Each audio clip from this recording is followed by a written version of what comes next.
한광옥 정통민주당 대표, 고 김대중 대통령의 비서실장, 한때 새천년 민주당 대표까지 맡았던 후 민주계의 원로입니다.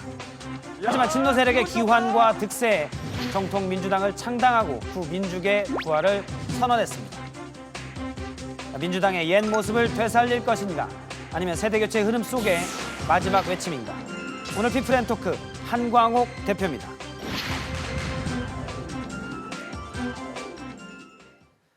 네, 얼마 전 정통민주당을 창당하셨죠. 오늘 피플앤토크 한광옥 대표와 얘기 나누겠습니다. 안녕하세요. 네, 안녕하십니까.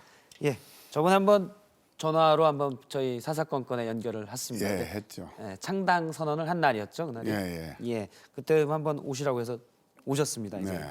자, 관심을 끄는 게 정통민주당이 이번 선거에서 총선에서 어느 정도의 세력화가 가능한가. 사실 이게 정치권의 관심인데요. 지금 어떤 분들이 참여했습니까? 지금 우선 과거에 그 민주당에 참여했던 분들 예를 들면은 이제 김덕교 국회 부의장이라든가 이제 그 이윤평 의원이라든가 이제 또 조재환 의원이라든가 이름은 뭐 많이 거론할 수가 없고 또 이제 녹색혁명당의 그 장기표 의장이라든가 그 다음에 이제 제3 신당 그 젊은 사람들하고 이제 세 파트가 이제 지금 같이 모여가지고 정통민주당을 지금 창당을 했습니다. 예. 그 민주당계, 옛날에 민주계 그리고 동교동계가 참여했는데요. 추가로 접촉하는 인사들, 뭐 현역 의원들이 있습니까? 현역 의원들이 물론 있는데 이제 선거가 이제 급박하게 지금 진행되고 있기 때문에 그래서 제가 이름은 밝히지 않습니다만은 많은 분들이 이제 호응을 하면서도 선거 전에 임하는 자세 때문에 좀 시간이 요하죠. 시간이 요하는데 지금 이제 내일 모레 이틀간 등록인데요. 그렇죠. 예. 이번 그러면 총선 안에서는 이 기존의 현역 의원들이 뭐 입당을 한다거나 참여할 가능성은 별로 없습니까? 현재로 봐서는 뭐 크진 않죠. 그러나 선거가 끝나고 나면은 많은 분들이 참여할 수 있는 그런 가능성은 있죠. 선거 전에 추가 현역 의원들이 참여할 가능성은 적다. 하지만 이제 그분들이 무소속으로 예를 들어 호남 지방에서 당선이 되면 그렇죠. 이제 참여할 가능성이 많다 이렇게 보시는군요. 그렇게 보면 됩니다. 그 여권도 처음에 뭐 거의 분당되는 거 아니냐 싶을 정도로 공천 과정에서 나 못해 먹겠다, 나 탈당해서 무소속으로 나가겠다 하는 분들이 많았다가 없어졌습니다. 쭉 잔류하겠다. 김무성 의원 다음으로. 왜 그런 일이 벌어졌다고 보십니까? 그건 공천 여야가 마찬가지인데 공천이라고 하는 것은 정당 행사 중에 가장 중요한 행사 중에 하나입니다. 왜냐? 어느 지역이든지 그 당을 대표하는 후보를 내는 겁니다. 그러니까 운동선수로 말하면 대표 선수를 내는 거죠. 그래서 그 책임 있는 정당으로서는 정당이 책임을 져야 됩니다. 예를 들면 여야를 막론하고 당의 공천이라고 하면은 그 당의 책임자가 공천을 해야 되는 거예요. 그리고 외부의 의견을 듣기 위해서 이제 외부 인사를 초빙해가지고 의견을 듣는 것입니다. 이게 원칙이에요. 그런데 외부에 있는 사람들을 전부 다 뭐 공천 심사위원장 외부 이런 여러분들을 이제 놓고 같이 이제 참여하면은 지금 오늘도 박영선 의원도 아마 그래서 사퇴하신 것 같은데 보이지 않는 손이 작용하게 돼 있어요. 왜? 잘 외부 모르니까. 인사들이 많이 와서 하긴 했는데 그러다 보니까 당의 정체성이 흔들리는 일들이 생기더라. 거죠. 그리고 모르니까. 그거는 여도 마찬가지고. 그 여야를 막는 그래서 이 공천제도가 난 바꿔줘야 된다고 봐요. 책임 있는 정당으로서. 드렸던 질문은 약간 그런 게 있었습니다. 그러니까 공천 과정에 실망을 하고 여권을 예로 들면요. 나오시던 분들이 사실은 김무성 의원을 필두로 다시 당에 잔류하겠다. 이런 부분들은 나와서 어떻게 보면 갈 데가 마땅치가 않고 그다음에 그 이유를 보장받을 수가 없겠다. 사실은 이런 심리들이 좀 개입되어 있지 않을까 싶은데 그 부분은 야권도 마찬가지 아니겠느냐. 그러니까 지금 정통민주당이 야권 공천에서 좀 불만을 가지신 분들에 대한 대안이 못 되고 있지 않는가. 약간 이런 생각 때문에 여쭤본 겁니다. 어떻게 대안이 될 수 있는 거다라고 지금 말할 수는 없지만 이 정치공학적으로 이제 보면은 그렇게 얘기할 수도 있지만은 정치에는 철학이 있고 사상이 있습니다. 그럼 우리가 지향해야 될 방향이 어느 방향인가 하는 점에서는 예. 현재 그 민주통합당 가지고는 정체성을 살릴 수가 없다. 배가 가는 데 있어서 항로가 잘못 틀어지면은 거기서 아무리 있어도 그 배가 고쳐지지 않으면 배에서 내릴 수밖에 없어요. 예. 그러니까 우리는 정통 민주당이라고 하는 것은 과거의 민주당을 살리겠다는 겁니다.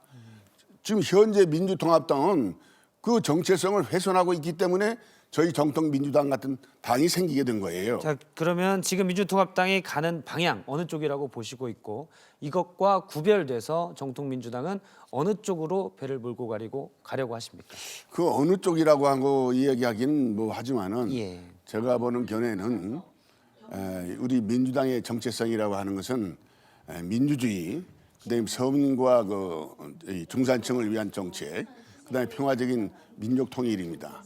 그래서 이 세 가지를 크게 가지고 저희 정체성을 살려왔고 노력을 해왔습니다. 그런데 지금 이제 그 통합하다 보니까 중도층, 그러니까 중산층이라든가 중도층이 쓸 땅이 없어졌어요. 이게. 네. 너무 이제 좌쪽으로 자꾸 이제 가니까 많은 사람들의 그래서 의견은 중도 쪽의 의견이 가까운데 지금 그렇죠. 민주통합당은 방향이 너무 좌쪽으로 간단 예. 말이에요. 그래서 지금 중간층이 지금 비어 있어요. 그러니까 여당은 말할 것도 없고 야당이 그렇게 되면 공간이 이제 그 중도 세력이 비거든요. 예. 그래 이 중도 세력 소위 중산층을 위한 서민 대중을 위한 이런 정당을 이제 우리가 한번 만들자. 이것이 민주당의 안의 정체성이다. 이렇게 해서 저희들이 새누리당이 대동되는 사실은 거예요. 뭐 보수 우파 또 어떤 분들은 뭐 수구 꼴통 이런 얘기까지 하다가 좌클릭을 많이 했기 때문에 그 자리에 지금 혹시 새누리당이 있지 않습니까? 어떻게 평가하십니까? 새누리당이라고 하는 당은 제가 뭐 남의 당이니까 평가하기는 어렵지만은 예.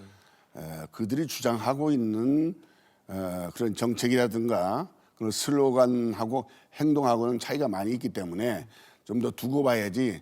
갑자기 좌쪽으로 온다고 해서 국민들이 새누리당이 이제 진보적으로 뭐 한다 이렇게 생각하는 사람 아무도 없어요. 새누리당이 지금 내놓는 좌클릭들은 아직은 말뿐일 수 있으니까 좀 더 두고 봐야 되겠다. 그렇죠. 시간을 두고 봐야죠. 예. 그 얼마 전에 제3신당과 합당을 했습니다. 그런데 제가 제3신당 막 찾아봤는데 잘 모르겠더라고요. 그 2040이 주축이 되고 5070도 포용하겠다. 거의 뭐 전 국민은 다 데리고 가겠다. 뭐 이런 건데 어떤 당입니까 이게? 2040 정당은요. 젊은 분들이 모인 정당인데 예. 그게 이제 생긴 지가 얼마 안 됩니다. 저도 이제 정통 민주당도 생긴 지가 얼마 안 되지만은 예. 그래서 이제 저희 당이 추구하고 있는 그 젊은 세대 이제 호흡도 같이 해야 되겠고 흔히 한 말로 젊은 피를 수혈을 해야 되겠고 그래서 제3 신당하고 저희 합당을 한 겁니다. 예. 그 문선홍 대표가 지금 막 근데 뭐 정치 평론을 하셨던 그렇죠. 분이더라고요. 예. 아주 유능한 분이더만요 보니까. 예. 유명한 분이더만요. 잘 모르셨던 그전엔 잘 몰랐죠. 그전엔 잘 모르시고 이번 합당 과정에서 예. 그 이번에 삼신당과 제3신당과 합당을 했는데 지금 그러니까 아까 말씀하신 민주 중도 세력들을 모으는 과정 약간 성공적이라고 보십니까? 좀 실망스럽습니까? 현재 평가를 하시기에. 이게요. 짧은 시간을 놓고 예. 성공이다, 비성공이다 이렇게 말하기는 좀 빠르고 저희들은 노력하는 과정입니다. 그래서 저 진정성을 이제 국민이 납득을 하고 또 정치하는 동지들이 이제 납득하실 때 저희들은 큰 성과가 있으리라고 확신을 가지고 있고 예. 항상 그 정치라고 하는 것이 현재가 어렵다고 하지만 그 방향이 옳고 사상이 옳고 철학이 있으면은 난 성공할 수 있다고 보는 거예요. 예. 그 한광욱 대표께서는 우리나라 민주화 운동을 이끌었던 분입니다. 민취업 시절부터 해서 그리고 97년에 그 DJP 연합이었죠. 단일화 그렇죠. 추진단장을 했고 단일화를 성공시켜서 사실은 정권 교체가 이루어지는 그런 계기가 됐습니다. 그런데 이번에 이제 야권이 분화되면서 어떻게 보면 아까 말씀하신 대로 조금 반대쪽에 있는 새누리당에 어부지리를 줄 수 있지 않느냐. 뭐 이런 의견도 있습니다. 글쎄, 저도 사실 고민이에요. 오히려 민주당의 정체성을 훼손시키고 있는 현재 그 민주통합당, 예. 과거에 제가 몸담고 있는 그 정당이기 때문에 제가 과학한 용어로서 비판하고 싶지는 않지만 참 걱정스럽거든요. 예. 그런데 오히려 정통성을 가지고 있는 제가 예를 들면은 또 우리 후보들이 오히려 민주통합당 때문에 손해를 볼 수 있는 가능성이 있고 형식적으로는 마치 그 저기 분열적인 요소가 분열을 있지 선동하고 않느냐 있는 하지만 것처럼. 예. 선동이 아니라 우리가 좀 걱정스러워요. 예. 우리가 정통인데. 국민들이 볼 때 정통인데 거기 짝퉁부 민주당이 예. 우리를 상당히 그 괴롭히고 있는 거예요. 거꾸로 얘기하면. 근데 우선은 나도 이제 뭐, 그 걱정이에요 지금. 예. 기존 정당에서 나오셨기 때문에 국민들이 혹시 그렇게 보지 않을까 그렇게 하는데 그게 이제 비상적인 이야기고요. 예. 국민이 지금 현명합니다. 어느 정당이 어느 정치인이 바른 얘기를 하고 있는가? 지금은 뭐 그 통신 수단이 발달하기 때문에 예. 옛날같이 정당의 목소리만 가지고 국민이 판단하고 있지는 않거든요. 그래서 난 많은 국민들이 과연 어느 정당이 정통 정당이고 정체성을 살릴 수가 있고 그런 것들을 봐야 된다. 그걸 이제 국민들이 판단하기 때문에 이번 총선에서도 저희 그 정통민주당의 많은 지지를 보낼 수 있으리라고 저는 확신을 가지고 있습니다. 예. 그 연대라는 측면에서 본다면 만약 비서실장을 했던 그 DJ께서 살아계신다면 찬성을 지지를 해주셨을 거라고 보십니까? 저는 내가 볼 적에는 그 어른께서 뭐 지지라고 하는 표현보다도 지금 하도 어지러우니까 예, 행동하는 양심이다라고 평가를 할 수 있으리라고 봅니다. 알겠습니다. 이번 선거에 후보를 얼마나 내시겠습니까? 이번에 저희들은 한 150석 이상을 이제 내려고 후보를 내려고 하고 있는데 그건 좀 두고 봐야죠. 현재는 뭐 각 뉴스를 보면 각 지역별로 정통민주당 후보로 나가겠다. 그래서 나오는 분들이 꽤 계시더라고요. 현재는 있어요. 얼마 정도가? 지금 한 60석 가까이 60석 됐습니다. 정도요. 현재. 60개 지역구에 예. 후보가 현재 준비가 됐고 예. 그 의석은 얼마나 예상을 하십니까? 그건 이제 우리 국민들한테 호소해야죠. 예. 저희들은 뭐 원내 교섭단체까지는 돼야 되지 않겠는가 이런 생각을 가지고 있습니다. 그러나 20석 이상. 이제 그 국민들께서 저희들에게 얼마만큼 지지를 보내주시는가 그런 게 좀 걱정은 되죠. 워낙 짧으니까 시간이. 예.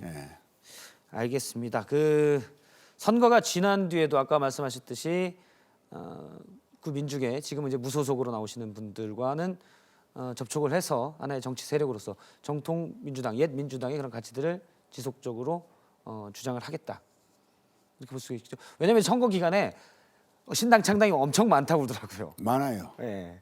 그래서 정통 민주당이 뭐 그런 당의 하나는 절대 안 되겠지라는 생각에서 말씀을 드리는 겁니다. 예. 제가 정당을 그 한 40여 년 했지만 민주당만 했습니다.